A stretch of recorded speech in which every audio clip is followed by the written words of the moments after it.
22واں پارہ سورۃ الاحزاب آیت نمبر 40۔ اعوذ باللہ من الشیطان الرجیم، بسم اللہ الرحمن الرحیم۔ ما كان محمد أبا أحد من رجالكم ولكن رسول الله وخاتم النبيين وكان الله بكل شيء عليما۔ آمنت بالله صدق الله مولانا العظيم۔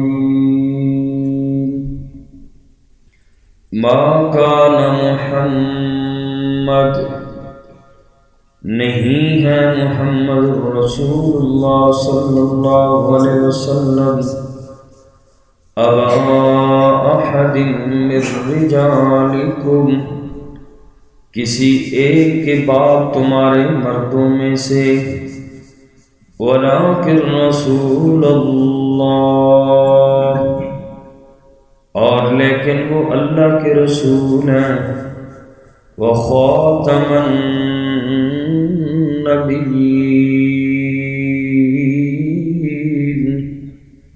اور آخری نبی ہیں، وَكَانَ اللَّهُ بِكُلِّ شَيْءٍ عَلِيمًا، اور ہے اللہ تبارک و تعالی ہر چیز کا خوب علم رکھنے والے۔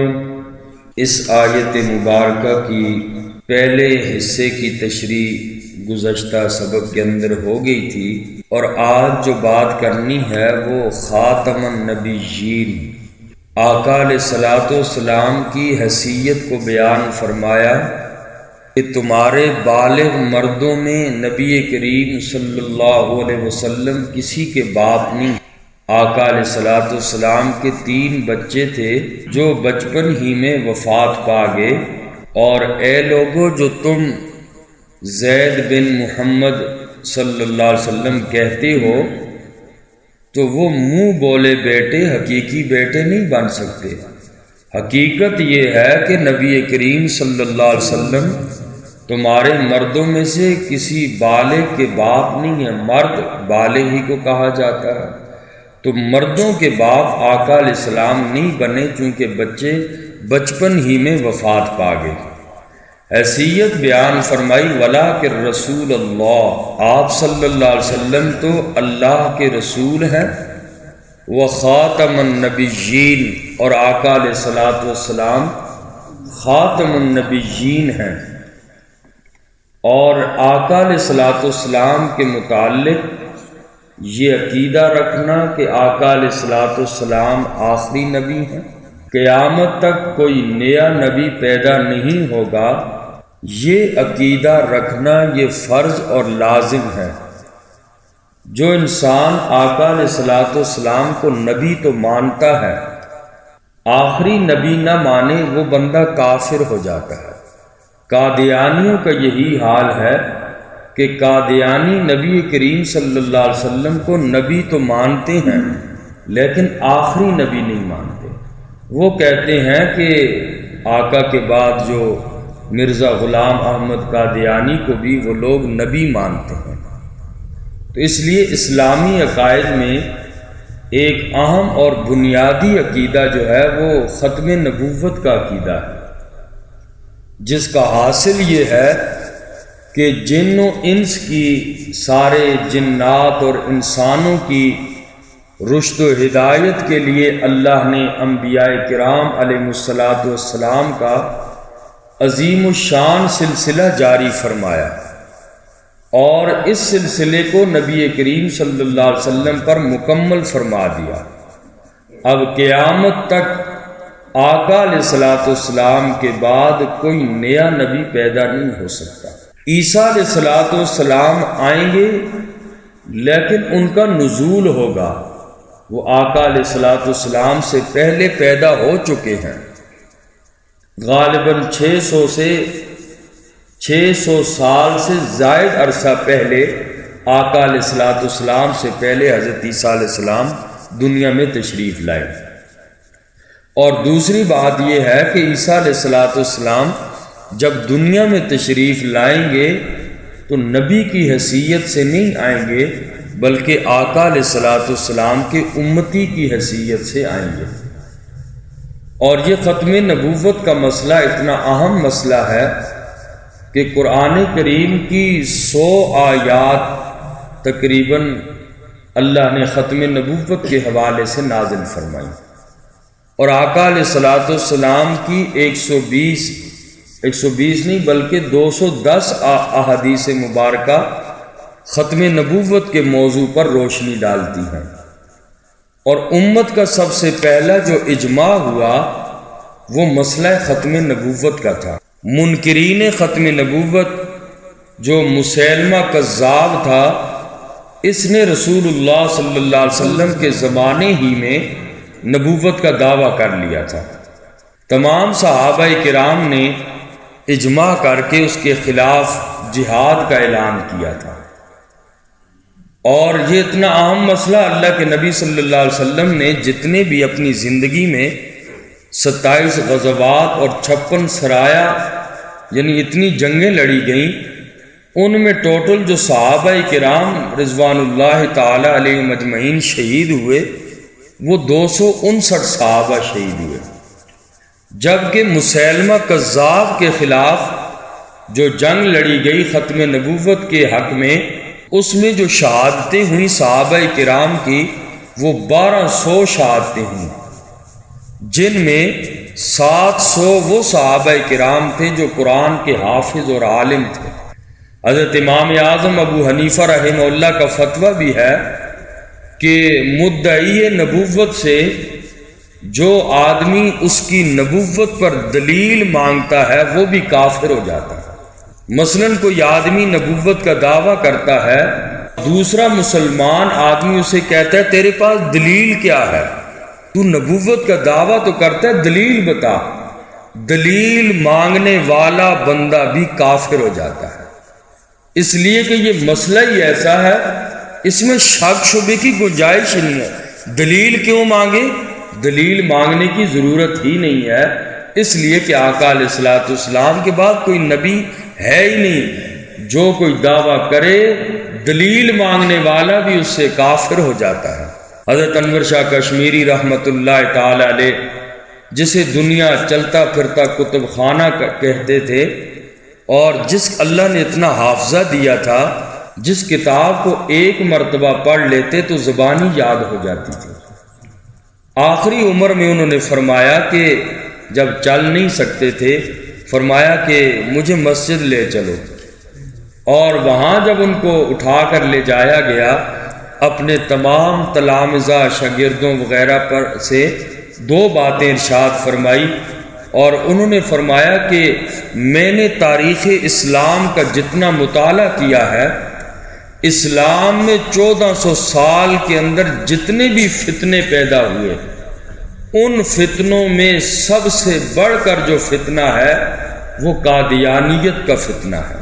اور دوسری بات یہ ارشاد فرمائی کہ حضور علیہ الصلوۃ والسلام کو جتنی خوشی اس آدمی سے ہوگی کہ جو قادیانیت کے فتنے کا پیچھا کرے، اپنے آپ کو اس کام پر لگا دے، آقا علیہ الصلوۃ والسلام کو اتنی خوشی اس کے کسی اور عمل سے نہیں ہوگی۔ اور حضور علیہ الصلوۃ والسلام نے بھی ارشاد فرمایا، ان الرسالۃ والنبوۃ قد انقطعت، فرمایا کہ بے شک رسالت اور نبوت ختم ہو چکی ہے۔ فلا نبی بعدی ولا رسول بعدا، فرمایا میرے بعد نہ کوئی نبی اب آئے گا اور نہ ہی کوئی رسول آئے گا۔ اور دوسری حدیث پاک میں فرمایا ختم بی النبیون، فرمایا کہ اللہ نے میری وجہ سے نبیوں کو ختم کر دیا، میرے بعد اب کوئی نبی نہیں آئے گا۔ اور حضور علیہ الصلوۃ والسلام نے ایک حدیث پاک میں فرمایا انا العاقب لیس بعدہ نبی، کہ میں سب سے آخر میں آنے والا ہوں۔ عاقب کا معنی ہوتا ہے سب سے آخر میں آنے والا۔ فرمایا انا العاقب، میں سب سے آخر میں آنے والا ہوں۔ لیس بعدہ نبی، میرے بعد کوئی نبی نہیں آئے گا۔ اور ایک حدیث میں فرمایا انا آخر الانبیاء وانتم آخر الامم، فرمایا کہ میں آخری نبی ہوں اور تم آخری امت ہو۔ اسی طرح ایک حدیث پاک میں آقا علیہ السلام نے فرمایا لا تقوم الساعۃ حتی یبعث دجالون کذابون قریبا من 30، فرمایا کہ قیامت اس وقت تک قائم نہیں ہوگی جب تک کہ میرے بعد تقریباً 30 کے قریب دجال اور کذاب لوگ آئیں گے۔ ان کا دعویٰ کیا ہوگا؟ کلہم یزعم انہ رسول اللہ، وہ لوگ یہ کہیں گے کہ ہم اللہ کے رسول ہیں۔ فرمایا میرے بعد 30 ایسے لوگ آئیں گے اور جو کہیں گے کہ ہم اللہ کے نبی ہیں۔ آقا علیہ السلام نے فرمایا لوگوں میں آخری نبی ہوں، لا نبی بعدی، میرے بعد کوئی نبی نہیں آئے گا۔ اور جو آئیں گے دعویٰ کریں گے، اور بالکل ظاہر اور باہر حدیث پاک ہے دجالون کذابون قریبا من 30، 30 کے تقریباً قریب جو ہے وہ دجال اور کذاب لوگ آئیں گے جو نبوت کا دعویٰ کریں گے۔ تو جھوٹے مدعیان نبوت میں مسیلمہ کذاب اور اسود عنسی جو تھا، یہ دو بدبخت وہ لوگ تھے جنہوں نے نبی کریم صلی اللہ علیہ وسلم کی زندگی میں نبوت کا دعویٰ کیا تھا۔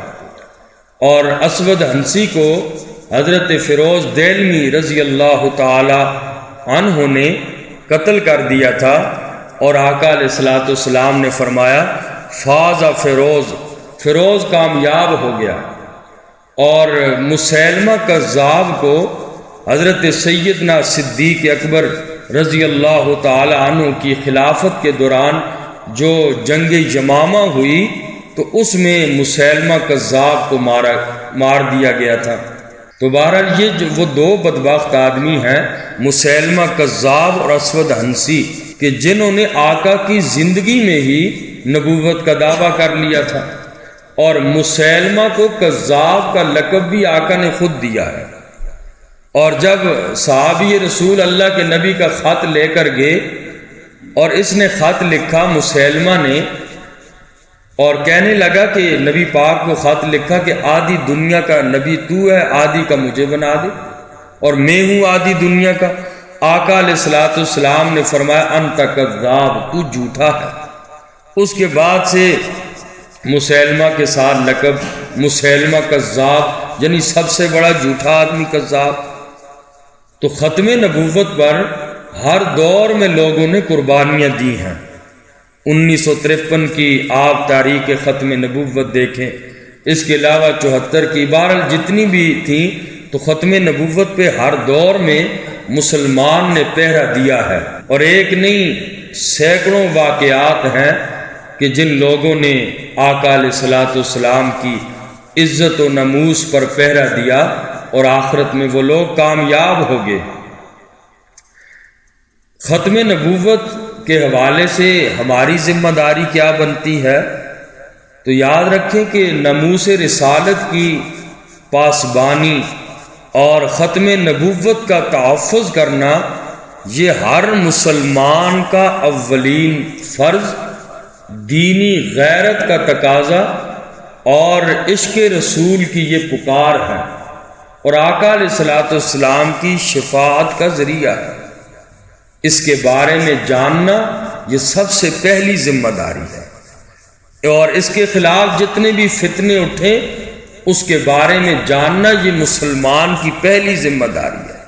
آقا علیہ السلام کی محبت میں پہلا فریضہ یہ ہے کہ جو آقا کا دشمن ہو اس کی پہچان ہونی چاہیے، اور عوام الناس کو اس مسئلے سے آگاہ کرنا چاہیے تاکہ مسلمان کا ایمان سلامت رہے۔ اور دروس ختم نبوت کا سلسلہ شروع ہونا چاہیے، عام فہم اور آسان انداز میں عقیدہ ختم نبوت سے متعلق اردو زبان میں رسائل کی اشاعت بھی ہونی چاہیے، تاکہ ہر بندے تک آقا علیہ الصلوۃ والسلام کی ختم نبوت کا پیغام پہنچے۔ اور صحابہ کرام رضوان اللہ تعالی علیہم اجمعین نے جو قربانیاں ختم نبوت پر دیں، ان واقعات کو لوگوں کے سامنے بیان کرنا چاہیے، تاکہ لوگوں کے دلوں میں آقا علیہ الصلوۃ والسلام کی محبت جو ہے اس لوگوں کے دلوں کے اندر بیٹھ جائے۔ تو اس لیے ہمارا یہ فریضہ بنتا ہے، ایک تو پہلے خود جتنی قرآن کریم کی آیات مبارکہ ہیں ختم نبوت کے حوالے سے، اور اسی طریقے سے احادیث مبارکہ جتنی ہیں ان کا خود بھی مطالعہ کرے اور دوسرے لوگوں تک بھی اس پیغام کو پہنچائے، تاکہ زمانے کے اندر جہاں اور فتنے ہیں، بقول حضرت انور شاہ کشمیری رحمۃ اللہ تعالیٰ کے فرمایا کہ 1400 سال میں جتنے فتنے آئے ان سب میں سب سے بڑا جو فتنہ دیکھا وہ قادیانیت کا دیکھا، جو نبی پاک صلی اللہ علیہ وسلم کی ختم نبوت کے منکر ہے۔ تو اس لیے اللہ پاک نے فرمایا قرآن کریم میں وَلَٰكِن رسول اللہ وخاتم النبیین، رسول اللہ صلی اللہ علیہ وسلم اللہ کے رسول اور خاتم النبیین ہیں، آخری نبی ہیں۔ آقا علیہ الصلوۃ والسلام کے بعد قیامت تک کوئی بھی نیا نبی پیدا نہیں ہوگا۔ اللہ تعالیٰ ہم سب کو عمل کی توفیق۔ الحمدللہ رب العالمین، ربنا تقبل منا انک انت السمیع العلیم وتب علینا انک انت التواب الرحیم برحمتک یا